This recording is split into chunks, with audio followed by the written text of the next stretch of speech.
Okay, it's going to be a review of Survivor Series 2005. When I look back at November of 2005, it's probably the 1 month my whole life I wish I could just live over again. It was a very depressing month. Like if you were a WWE fan, and that's the thing about this company and wrestling as a whole. You're so connected to the product that if anything bad does happen, it could definitely bring you down mentally. And, that's what happened in November of 2005, I think, for a lot of people and for the roster as well, including guys like Rey Mysterio and Chris Benoit. I mean, the company went through a lot of pain. And it wasn't just the death of Eddie Guerrero. It was also the situation with John Cena. I don't know if there's ever been a time where I wanted to see a title change so bad. Not just to see Kurt win the title, because I felt like he deserved it, and you could tell he wanted it.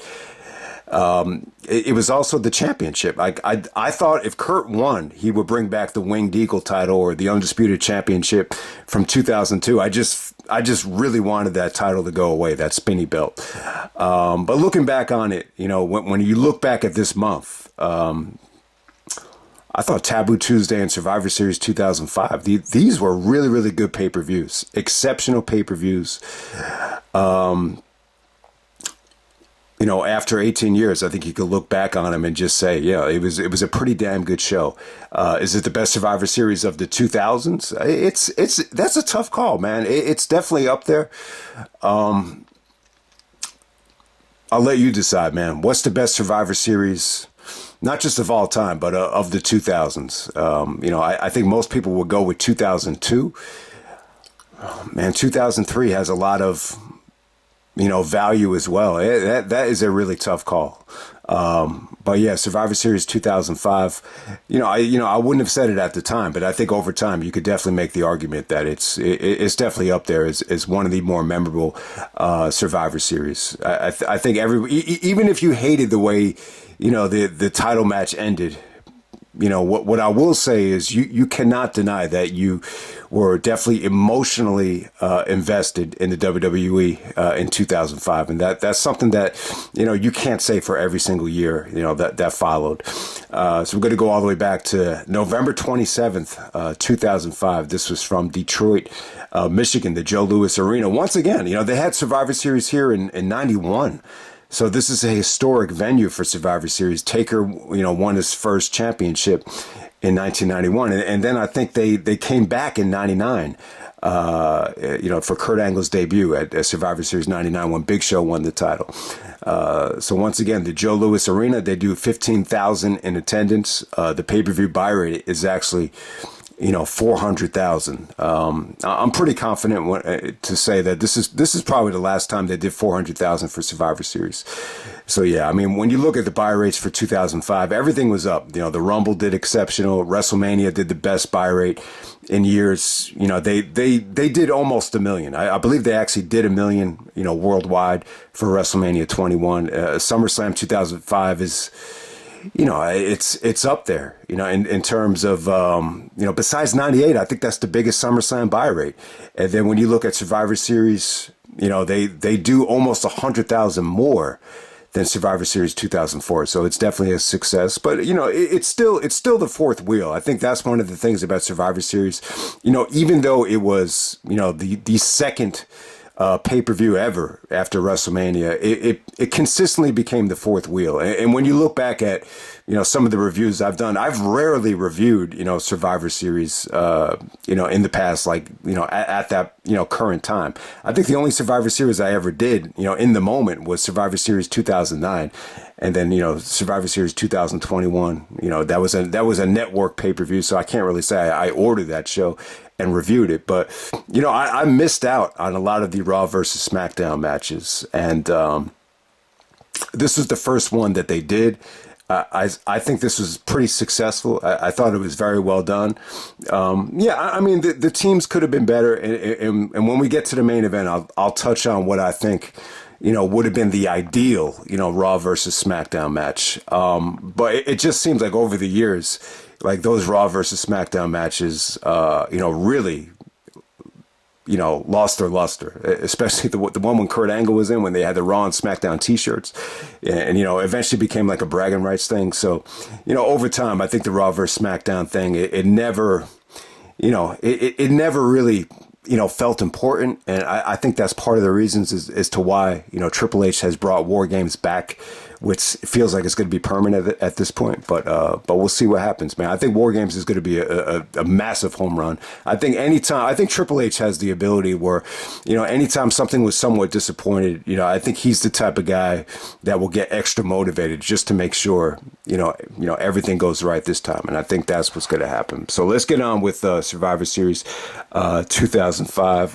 You know what, man? But before we get into the review, I gotta say, some of these backstage segments here were really, really well done. Very controversial, to say the least. Okay, so you have a Vince and Eric Bischoff segment where Vince comes up to Eric with the broad shoulders and the suit, and wishes Eric Bischoff good luck in his match. And Bischoff is like, "This is going to be a trifecta." And Vince is really serious at first. He's like, "Trifecta? What do you mean, Eric?" And Bischoff is like, I'm going to go over Teddy Long, and then, Raw is going to prevail over SmackDown. And then the big one is, just like you screwed Brett at Survivor Series 97, everyone's going to be chanting, "You screwed Cena. You screwed Cena." And then Cena comes out of nowhere. And then Cena's like, "Eric Bischoff likes to screw guys, huh? Not really my thing, but I wish you the best." And then Bischoff just looks disgusted and runs out of the room. And then Vince's demeanor totally changes. He goes up to Cena and he's like, "What's good in the hood?" And then he wishes Cena good luck. And then he calls him the N-word with the A at the end.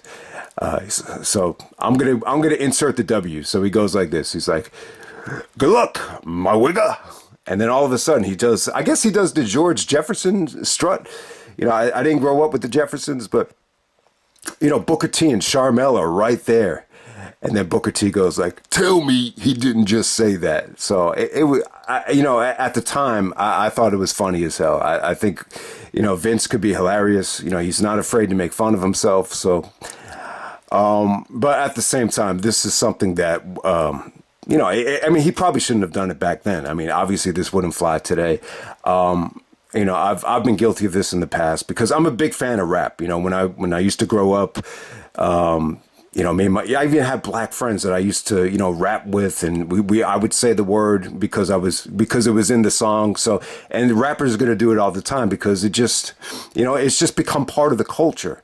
And this started with Richard Pryor. Richard Pryor was a stand-up comedian. He was in Superman 3. He's one of the guys that most people would say he deserves the most credit for taking the poison out of the N-word. And, it's just become, part of the culture. But I will say this though, I've kind of changed my stance on it. Someone had a shirt, a couple years ago. You had the hard ER, and then you had the A, and then on the bottom it said neither.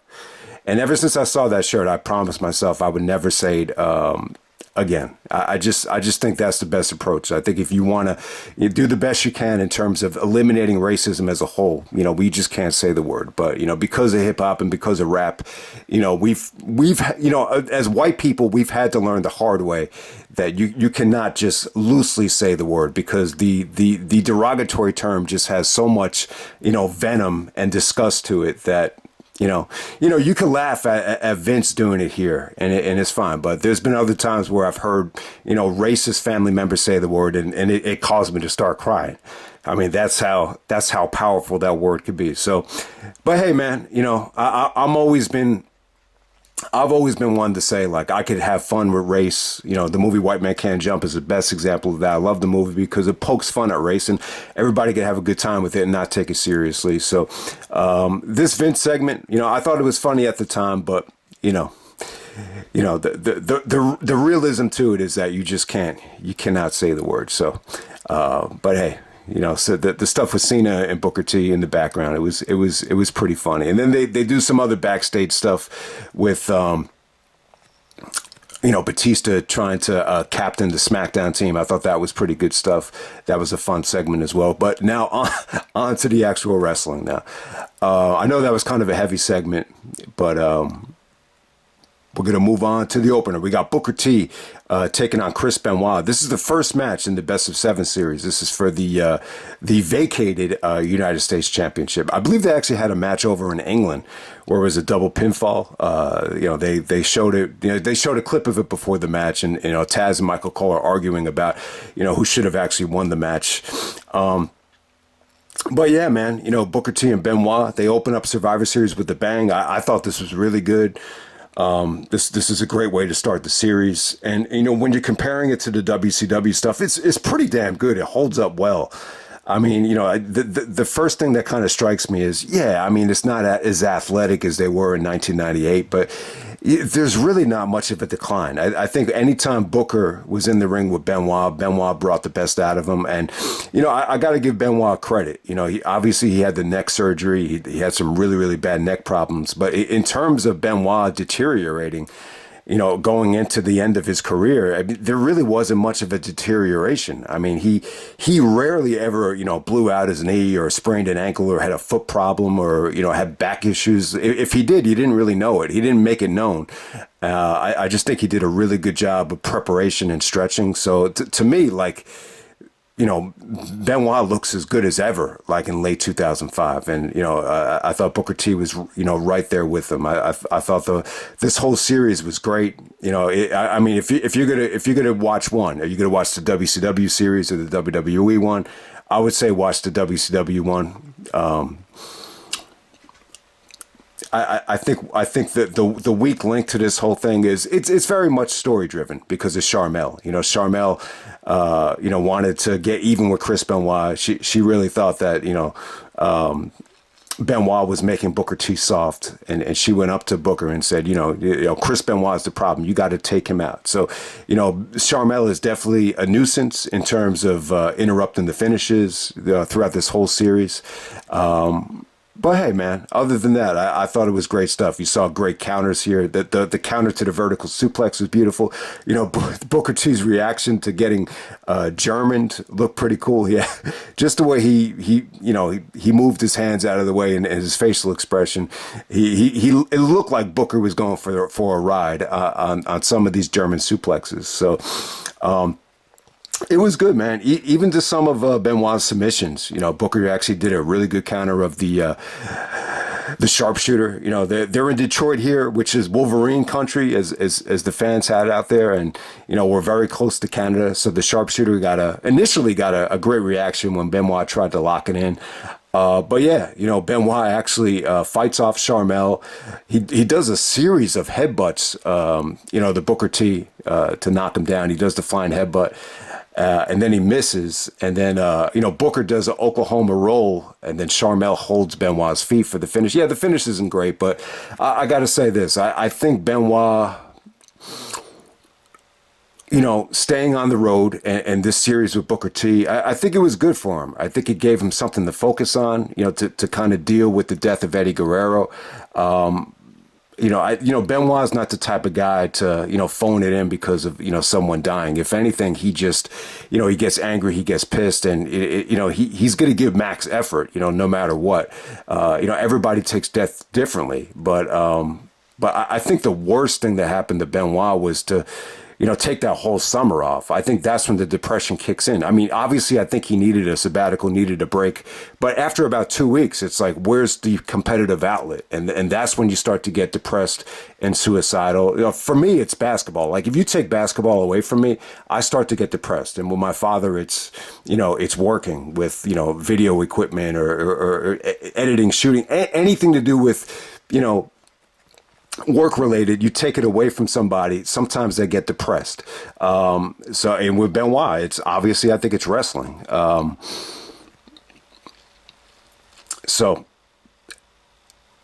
It was a tough time. Benoit showed a ton of emotion after Eddie had passed. But the bottom line is, I think this whole series with Booker T, I think it's really underrated. I think it's really good. I think it played out where Benoit actually goes down 3-0, and he has to fight back, and he actually comes back from a 3-0 deficit to actually win the series, I believe, at Armageddon. But there we go, man. Really, really good opener. Really set a nice tone for the best of 7 series. the WWE version of it on SmackDown. And we're going to move on to Trish Stratus taking out Melina. This is, Trish comes out with Mickey. Melina comes out with Joey Mercury and Johnny Nitro for the Women's Championship. So once again, this is a Raw vs. SmackDown match. So it's cool. I totally forgot that Trish and Melina actually touched each other, in late 2005. I thought Trish might have missed Melina and never got to work with her. So you got the busty blonde taking on the busty Latina here. And it was pretty damn good, man. It was short and sweet. The interesting thing about this match was, Melina had a great, holiday season in 2005. I mean, the rumors were that she was banging, John Morrison, and she was banging Batista as well. And I have to bring it up, man, because every time you listen to these Conrad Thompson podcasts, they open up with him mentioning how big Batista's dick was. So you gotta give it to Batista. I guess the word got around. He liked to hook up with a lot of the divas backstage, like I think Melina and Christy Hemme. So yeah, great holiday season for Melina. She gets to wrestle Trish, and then she gets to bang, Johnny and Batista on the side. So, and we got Trish, going over here. Eminem actually gets kicked out of the match. They actually try to do the snapshot, and then the referee actually bans them from ringside. Mickey helps Trish. She doesn't really interfere. She just basically, pushes Trish out of the way from getting hit by Melina. Trish actually wins with a telegraphed, bulldog off the top rope. So, pretty fun match right there. But, we're still building the Trish versus Mickie James. It kind of felt like filler, but it was cool to see Trish and Melina actually, go at it. I think it deserved to be on the show. I think it was cool to see. Definitely the weakest thing of the night. Probably the second weakest match of the night. All right, and then we got Triple H taking on Ric Flair. This is a last man standing match. Not for Flair's Intercontinental Championship. So Flair is the Intercontinental Champion. At the time, it kind of makes the IC title look like shit. The Triple H actually takes it off Flair and throws it to the ground like it's a piece of trash. But yeah, Triple H did not need the Intercontinental Championship at this time. So you definitely understand it. This Triple H and Flair feud, man, it was pretty damn good. It started at the Raw Homecoming. They actually teamed up together, and Triple H actually nailed Flair with the sledgehammer. And the video package here, it really just shows them, beating the hell out of each other at Taboo Tuesday. They show the friendship, and then they show the hatred. The storyline here is that it's a thin line between love and hate, and it's so true. I mean, it really is. You look back at some of your relationships in the past, or even some of the relationships with anybody, to really love somebody, you have to really, hate them as well. And I think that's what this really, showcased here. It's funny, like Flair has always been very complimentary to Triple H. Like, even when Triple H didn't deserve it, Flair would always say he's the best wrestler alive today. Even when, Triple H was getting, destroyed on the internet for just not delivering, Flair would always say that, Triple H is the best because, Triple H wrestles Flair's style, I think, more than anything. But when they did the turn here, I've never seen Flair, get so animated, during some of these press conferences, particularly the Taboo Tuesday press conference. If you could go back and watch that thing, they don't show it here, but, I've never seen Flair react that convincingly almost to anybody. So in a lot of ways, I think Triple H did get under Flair's skin. Triple H had this mentality. It always seemed to me during this WWE run that Triple H was always annoyed with Flair, for being unconfident, annoyed that Triple H had to remind Flair of how good he was. And even the stuff with TNA, it like the impression that I got was that Triple H was always very annoyed that Flair, didn't honor the retirement and went to go work for TNA. So there's that. And then you have the whole backstory there with, Flair ditching Ring of Honor to, meet with Vince and Triple H in the limousine at Manhattan Mayhem 3. So, but hey, the Taboo Tuesday match, I remember being really good. Some people have rated that match really, really high, almost pushing the 5-star level. And I got to say, Triple H and Flair, I mean, their matches have always been good. I mean, the match on Raw where they teased, the Ric Flair, babyface turn, that was a classic Raw match. One of the highlights of 2003, especially when you factor in the aftermath. So this is another series. Maybe you could argue this is a great trilogy too. When you factor in that historic, match in Greensboro, and then you have these two, gimmick matches here. You have a cage match at Taboo Tuesday, then you have the Last Man Standing match here. I mean, it was good stuff, man. Triple H was really heavy here, though. This is probably the heaviest I've ever seen Triple H. But hey, it didn't really affect his, in-ring mobility here. I thought he was great. This is a perfect match for Triple H, a gimmick match where you can use weapons. It was pretty brutal, man. I mean, Flair put up a fight, but he was a wreck here, man. Triple H actually takes out a screwdriver, and you could see the blood just flowing through through Flair's face. I mean, it was crazy. The blade job, I didn't notice it here. Apparently. Maybe if you saw the live pay-per-view airing, you could see Flair actually dig and twist to make the blood start flowing. But to me, it really wasn't that noticeable here. So that was one of the complaints about it. But yeah, I mean, they go early, man. I mean, it's kind of weird, seeing Triple H go on this early. It had been a long ass time. You have to go back to before the King of the Ring days, to see Triple H go on, this early. And it just had a great atmosphere. I mean, it really did. And Flair put up a great fight, dirtiest player in the game, got the low blow in, did some great work on Triple H's, nutsack and his knees and the quad. So, yeah, I really enjoyed it. Plus, you have Coach... on commentary here with Joey Styles and Jerry Lawler. I thought this was nice change of pace to bring up Joey Styles. They brought him in on Taboo Tuesday. And here, when you mix it in with the Coach, I thought they had, a really nice little, rhythm here between three of these guys. One of the highlights is that Triple H actually brings out the steel steps. Flair actually... does the drop toe hold to the steel steps. That was really, really cool. That's, they did that same spot in the Triple H, Cactus Jack match from the Rumble. And, Coach should remember that as well, because him and Triple H did alternate commentary for that match, and he didn't know what the drop toe hold was, and Triple H clowned on him for, not knowing that was a drop toe hold. But, the drop toe hold into the steel steps, I've always thought that was a cool move. But yeah, man, just, once again, Flair actually backdrops the pedigree through the announce table, so Triple H takes his signature backdrop through the table, which, I thought it came off great. It always looks pretty cool, for him to take that bump. Towards the end of the match, Triple H, was able to see Flair, telegraphing a lot of backdrops. He actually countered the backdrop into the spine buster on the outside. And I thought this was probably the highlight of the match for me. I've never seen the pedigree executed this well. Flair is always trying to do that backdrop, and, Triple H sees it coming, and it just locks on the pedigree, hits multiple pedigrees.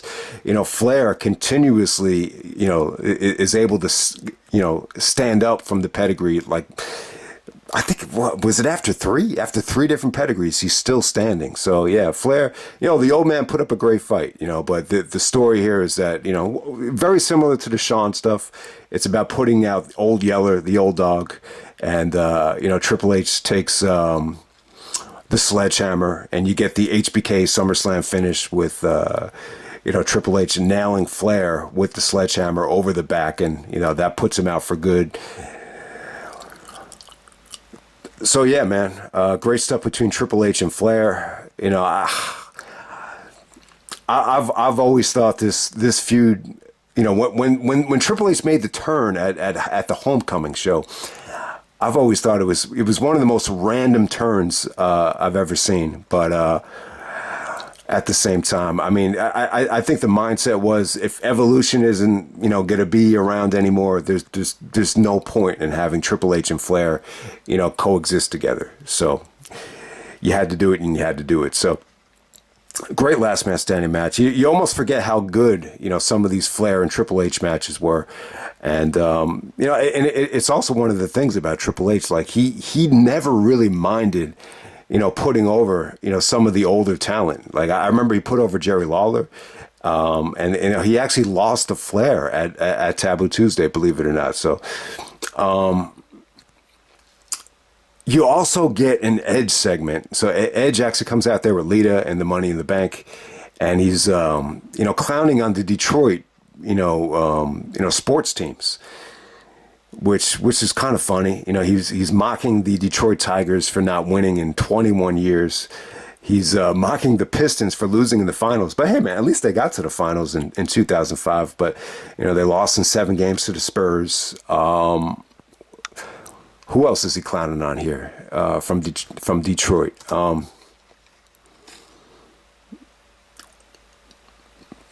The Lions. Yeah. So he said that he fell asleep to the Lions game on Thanksgiving because they were getting blown out. That actually got a lot of heat from the fans. So there's a baseball player in the crowd. This is. When you go back to this era in WWE, like 2003 to 2005, the Ruthless Aggression era, I have zero knowledge of baseball. Like I really can't. I really did not watch a lot of it.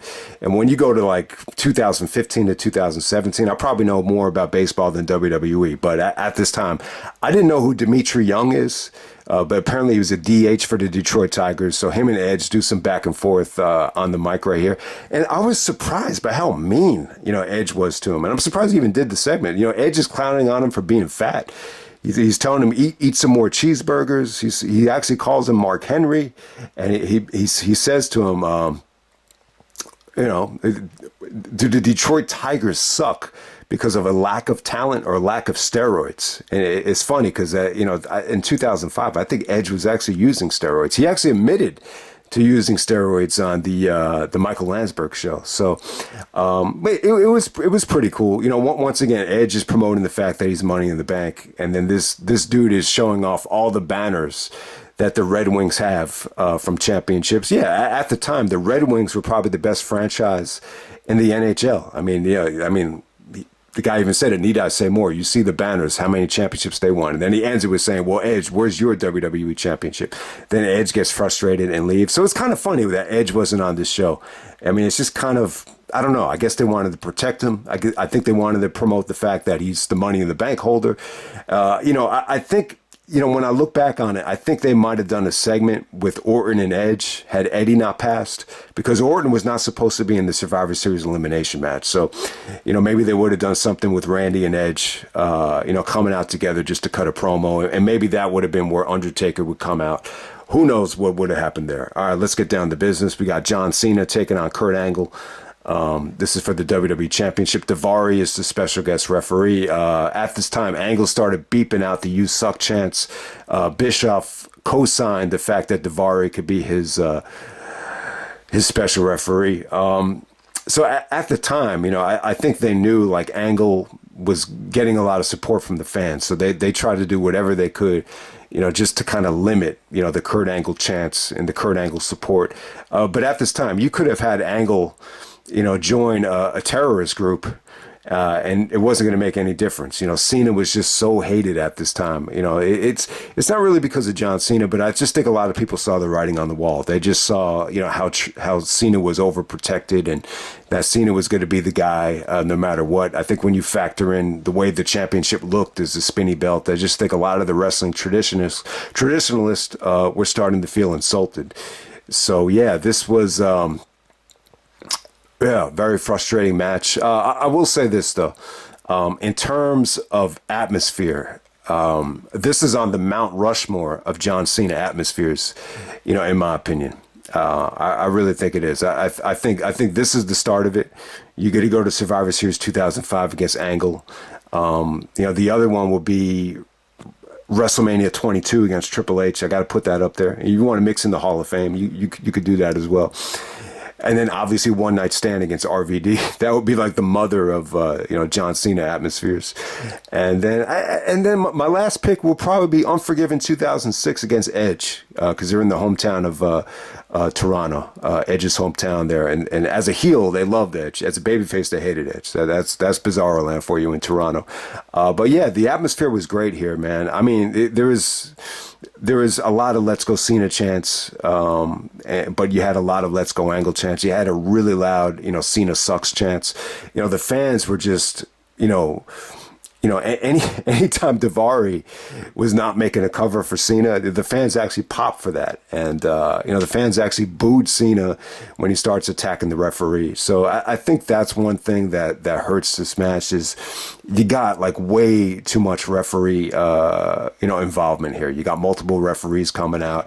It just kind of feels like a mess. So overall, I would say this. It's the best atmosphere that Cena and Angle ever had for a match. I would even put the atmosphere above No Mercy 2003, just because of how hostile the environment was. It definitely felt like a Canadian crowd, at times, to be honest with you. But, in terms of where I would rank this on the Cena and Angle list in terms of their pay-per-view matches, I would rank it last. I think this is by far, the worst match they had. I just think there's just too many referee bumps here. But it was still good though, man. I mean, Angle at the time just looked vicious. He looked angry. He looked pissed. This is the most vicious, violent version of Kurt Angle I think we've seen. In terms of Cena's offense, I can't say it looked awful, but it's just, some of the things he was doing, it just, it's just nowhere near prime Cena. And, Angle definitely looked like the better of the two. He definitely was very physical here.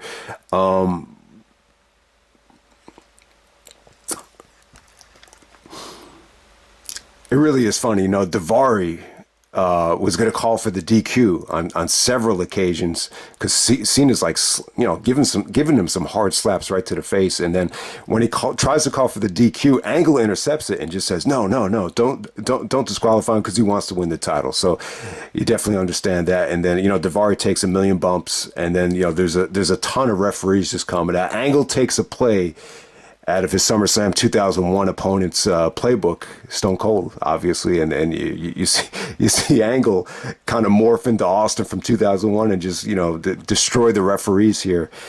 But yeah, I mean, in terms of the overall work, I mean, it was just this felt like Attitude Era, style of a match from Kurt Angle. He did some really nice belly to bellies. Cena did some pretty nasty looking hip tosses. But overall, I think the action was quite good. Cena kicked out of the Angle slam. Cena actually dodged the moonsault. I think Angle actually said that he was 4 for 150 on the moonsault. Very rarely did Kurt actually hit the moonsault because it was a very dangerous move. A lot of times when you land on it, you gotta land a certain way. Your hands have to be properly positioned in order to not hurt the guy. But he actually missed it here, and I mean it just felt like a mess. You had like what looked like referee casualty out there, which, just multiple refs just knocked out. And then all of a sudden, Charles Robinson, dressed up as a Smackdown referee, comes down to the ring. So Cena's playing possum. And then as soon as Charles Robinson gets into the ring, Cena hits the FU and, wins the match. I mean, the SmackDown referee looked a little bit shady. I don't know what the point of this was. I don't know if this really plays into the Raw versus SmackDown feud. I think the story was that, there was no more Raw referees conscious. So you needed someone that was a WWE official to do the job. So that's how they explained it. If you want to argue that the SmackDown thing protects Angle, I have no idea.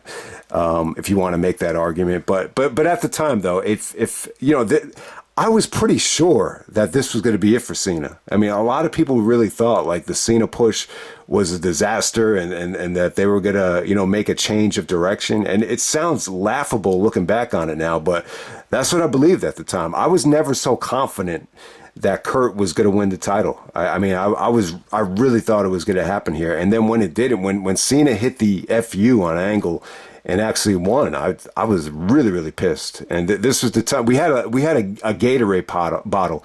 at the pay-per-view party. And it wasn't just a bottle. It was like a jug of Gatorade. It was full, too. And I got so angry that I kicked it, and it hit the wall, and then it bounced back and landed exactly how I had it. So it was really funny. Everyone got like scared in the room. But, at the time, if you really love the company, a finish like this would definitely fuck with you, like, emotionally. So that's what it did at the time. But, it was just weird, man, because you knew Angle wanted to win, but, you knew he should be champion. And then this was around the time, too, where I think Triple H even said that it came out that he thought Angle wasn't playing an effective heel, and that's why Cena was actually getting booed. When I look back on it now, I would definitely disagree with that. You could have had Cena in the ring with, Osama bin Laden, and Cena still would have gotten booed. I think that's how bad it was going at the time. So there we go, man. Cena goes over Angle at Survivor Series. And this was the victory for Cena, where it just let me know, all right, he's never going to lose the title. Like, he is going to be the guy, like, no matter what. Because if they don't take it off of him now, then he is never going to lose this title. That's how it came off to me. All right, next up we have Theodore Long taking on Eric Bischoff. So you got a Raw versus SmackDown match right here. Bischoff comes out with his karate suit. Teddy does a lot of dancing. They go about 5 minutes too long. The fans actually chanted boring right away. And the Boogeyman comes out to help Teddy Long win this thing. So, yeah, this is kind of like the beginning of the end for Bischoff. I think the Bischoff-Vince relationship, I think it went better than expected. But at the same time, I think Bischoff had to kind of suck it up and bow out gracefully, on his exodus here. I think this is one of his darkest moments, doing the stuff with the Boogeyman. I don't think he was crazy about it. And then, the big send-off will be, Cena, FUing him into the garbage, the garbage truck on Raw. So that's how that played out right there.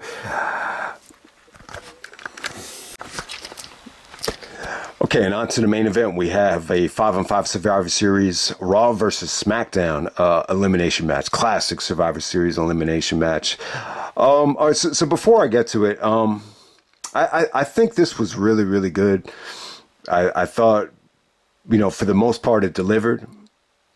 And, Randy Orton, the sole survivor 3 years in a row. So this, you could classify this as a trilogy as well in terms of Randy Orton Survivor Series elimination match. Just 3 times in a row, the sole survivor. So just want to get that out of the way. I really enjoyed the match. I don't think this Raw vs. SmackDown thing, over time, it became very difficult to get you excited about it. I think a couple things. I think you needed to have the brand only pay-per-views for this to work, and I think you couldn't do like these super shows where you got Raw and SmackDown combining, that frequently. I think the more and more you did that, you just couldn't get away with it. And I think more than anything, it's a reflection of how people felt about the product, that they couldn't get excited about Survivor Series when it's Raw versus SmackDown, or even bragging rights too, because that's all this was. It's just bragging rights. SmackDown doesn't get any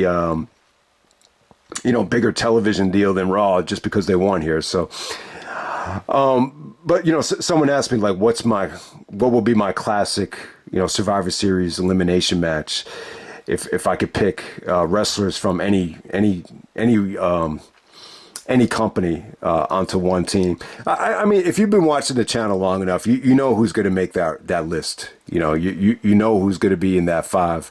Maybe one of these days, me and my brother will do like a draft for the Ultimate Survivor Series, teams, and we'll see who has the better team. That could be fun to do down the road.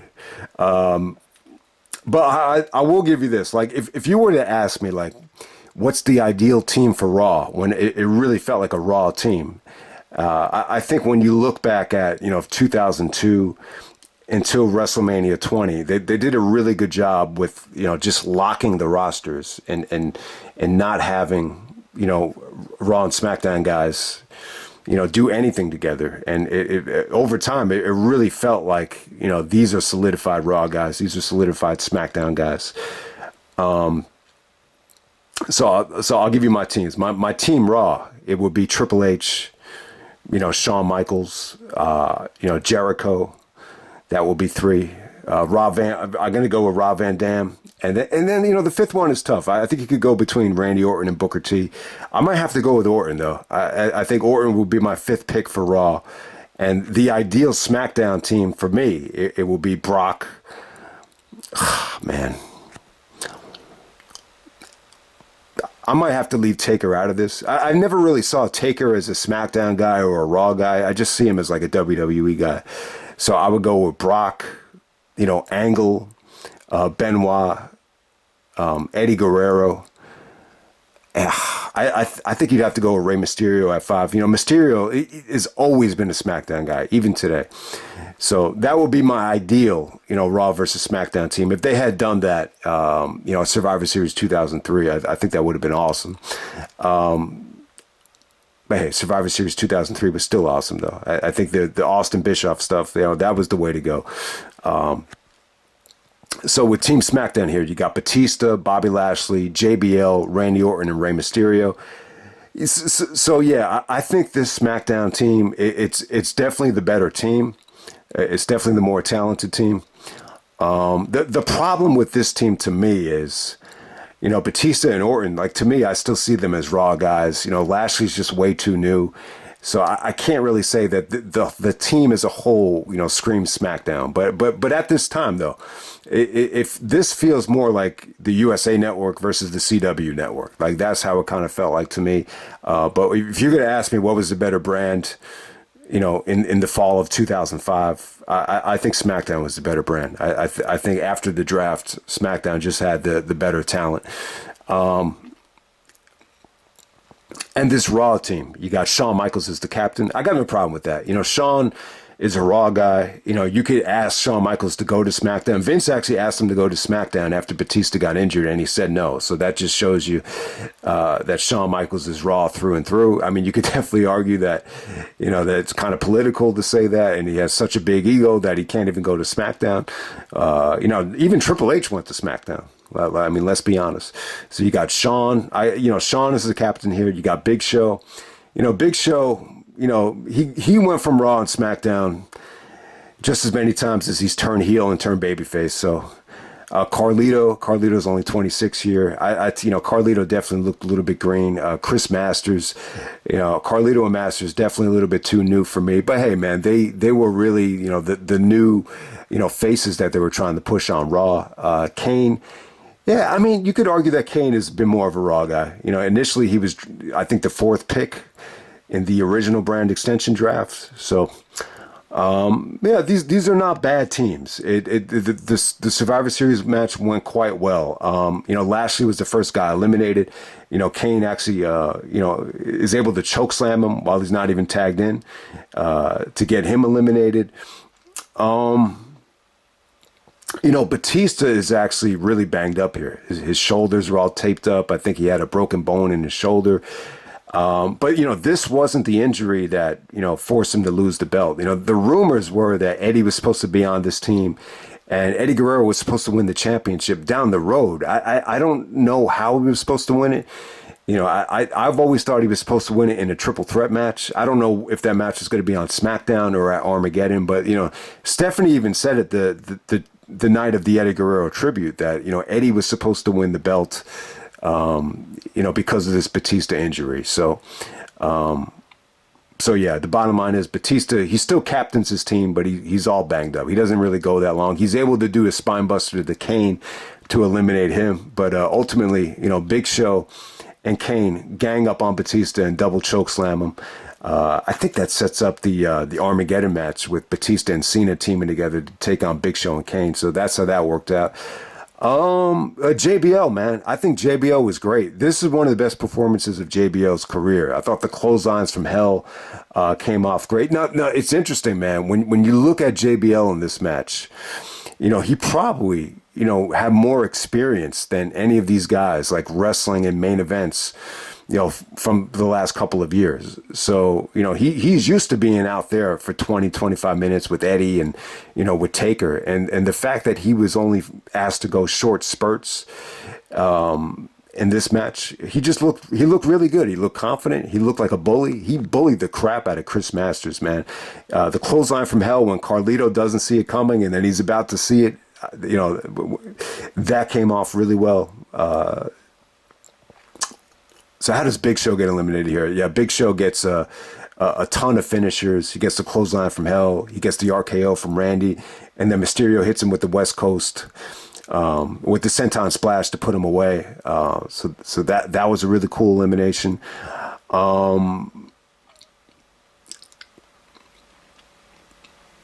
How does Masters get eliminated here? So yeah, Chris Masters actually gets eliminated by Rey Mysterio. Yeah, Mysterio hits the 619 on Masters to put him away. So at this time, the fans were really gravitating towards Rey. You heard a ton of Eddie chants. So I think this is when WWE realized like they were going to push Mysterio and have Eddie Guerrero be his main inspiration. So that's how it came off there. But yeah, but Masters and Carlito a little bit too green. They're very young. They're only 22 and 26. I've said it time and time again. I think in wrestling, sometimes when you're still in your 20s, you could tell like Masters wasn't quite ready for prime time, and JBL was just really stiff with him. He just bullied the crap out of him too. He probably knew that he wasn't clean as well. There's rumors that Triple H got disgusted like when Masters. When they implemented the wellness policy and he got really, really small. So, but yeah, I mean, it's funny, man. The guy's 22 years old and he's more jacked up than anybody in this match. But it was a great experience for him and Lashley. I mean, this is really like one of their first pay-per-view matches. So once again, Shawn is actually laid out on the outside, and once again, you have Shawn with the odds stacked against him at Survivor Series. So Shawn Michaels has to pull off the miracle. And it was great stuff, man. So it came down to Shawn, JBL, Mysterio, and Randy Orton.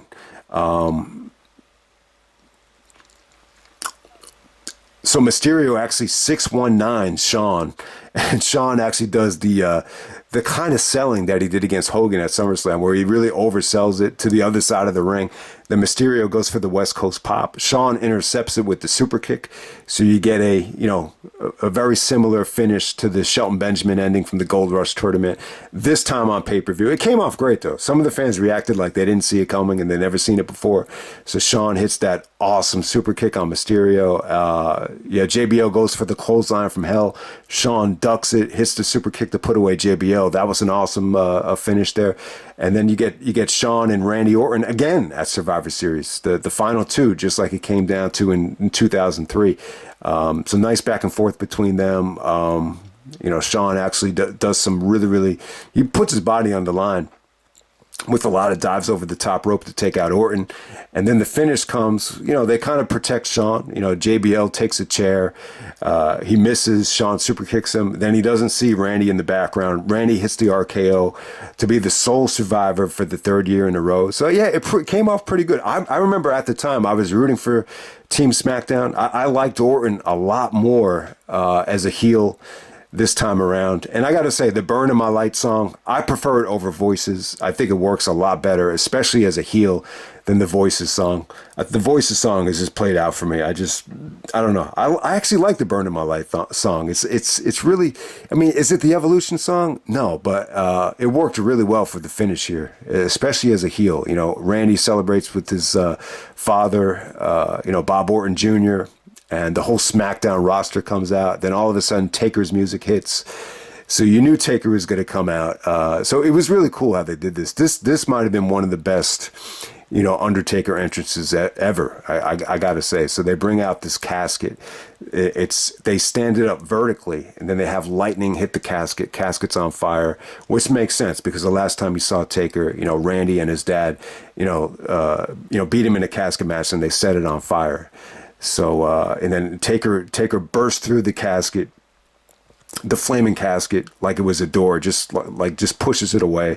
And, he actually has a beard. I mean, he looks more like the dead man here, than he did at Survivor Series 2004. So, and then he comes into the ring. I think he choke slams one of the Dicks. He does the tombstone to William Regal. And, Randy Orton looks scared as hell. So beautiful way to set up the Hell in a Cell at Armageddon. I think, this whole ending, was really, really instrumental to getting people invested in that Hell in a Cell match. Because looking back on it, I don't think that was...